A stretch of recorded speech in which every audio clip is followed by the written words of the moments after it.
So obviously I'm a big Mass Effect fan and just a general space guy, but again, who isn't? Especially on the Mass Effect front, I have played this thing endlessly, at least once a year like clockwork, the entire trilogy from cover to cover, and doing all of the weird in-between missions as well. Obviously Mass Effect 2 is the best of the lot, but Mass Effect 3 is also pretty good, and without Mass Effect 1, although it is very dated compared to the rest of them, it's just an age problem and it's not the fault of the game. It's still pretty damn good because without the first one, we've never would have had the rest or this. So to scratch my Mass Effect itch, last fall came out Mass Effect the board game Priority Hagalaz from Modiphius. I love these guys. What is this game though? It is a campaign style board game that takes place during Mass Effect 3. You still play as some of your favorites from the video game. Obviously, you have Shepard, Garrus.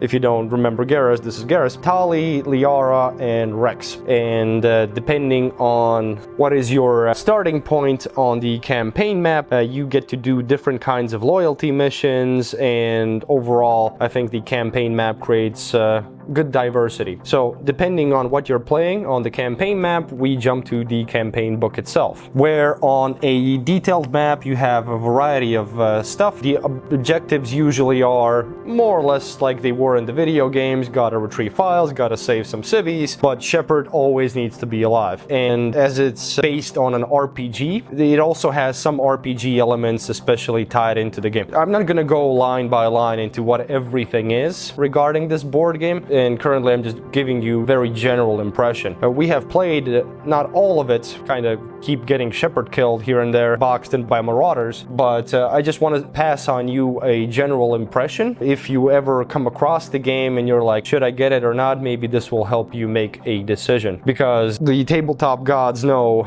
there is a lot of stuff on the market right now, so you know, choices matter. First off, you have a load of these special dice with different kinds of markings on them.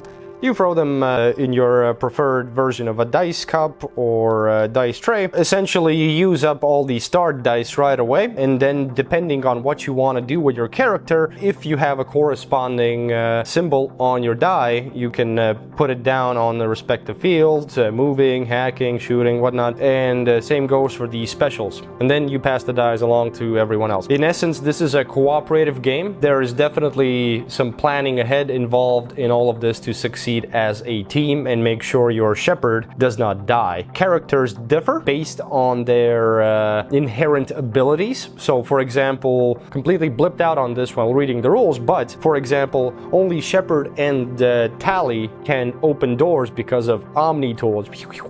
It's important to remember unless you want to get stuck. And as you progress with missions, you just flip the book. There are prearranged locations for different kinds of tokens that act as enemies, loot, and everything else. Some of them you can uncover while moving on top of them. So one more very special feature of the game is hazard cards that have the Reaper sign on them. When everyone has done all their moves and stuff, they need to reveal their hazard cards. They can be almost nothing here, or there could be a lot of things piling up in every mission. And every mission in itself is unique because it has special rules, objectives, and things to follow, including elite enemies. So it creates a lot of replay value, in my opinion, in the long run. While the branching of the campaign map might not look incredibly complicated, you know, all of this put together, it creates a nice Mass Effect experience for anyone who is